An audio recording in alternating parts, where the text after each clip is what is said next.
Donc on est ici sur le sentier des douaniers en Bretagne, donc le GR34, qui suit le littoral breton du Mont-Saint-Michel jusqu'à Saint-Nazaire.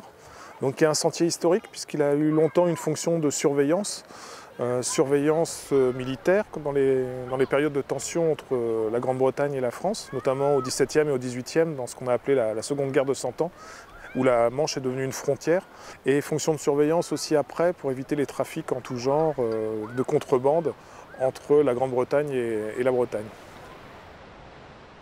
Il apparaît au XVIIe siècle, notamment avec l'influence de Colbert, qui a mis en place une politique économique très protectrice sur le Royaume de France, alors qu'à l'époque la Bretagne était vraiment très liée au commerce d'étoiles, notamment vers la Grande-Bretagne, mais aussi l'Espagne.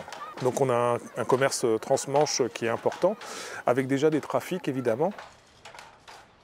D'ailleurs, il y a aussi des anecdotes à Saint-Malo. Saint-Malo, au début du XVIIe siècle, était tellement riche, ramenait l'or et l'argent d'Amérique du Sud qui trafiquaient avec les Espagnols. Et donc c'était souvent déchargé à quelques kilomètres de Saint-Malo et embarqué. Il y avait un système de double cave dans les hôtels particuliers de Saint-Malo. Et la deuxième cave en dessous était faite pour échapper au fisc et aux douaniers. La Seconde Guerre de Cent Ans, qui a été essentiellement maritime au XVIIe et au XVIIIe siècle surtout, et qui va s'achever en 1815, la Bretagne devient une région frontière contre l'Angleterre principalement, avec la mise en place d'un système de surveillance des côtes pour éviter notamment ce qu'on appelait les descentes anglaises, donc des descentes de militaires sur le littoral breton, comme ça s'est produit d'ailleurs autour de Saint-Malo ou sur l'Orient, ou à Camaret où il y a une fameuse bataille où les Anglais et les Hollandais ont été repoussés.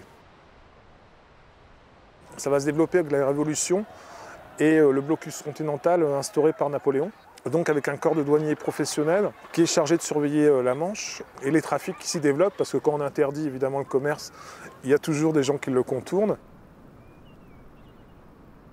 On a un gros accroissement de la contrebande, ce qu'on appelle les smugglers en Grande-Bretagne, notamment en Cornouailles britannique, où on parle une langue un peu similaire au breton, où on parlait surtout à l'époque.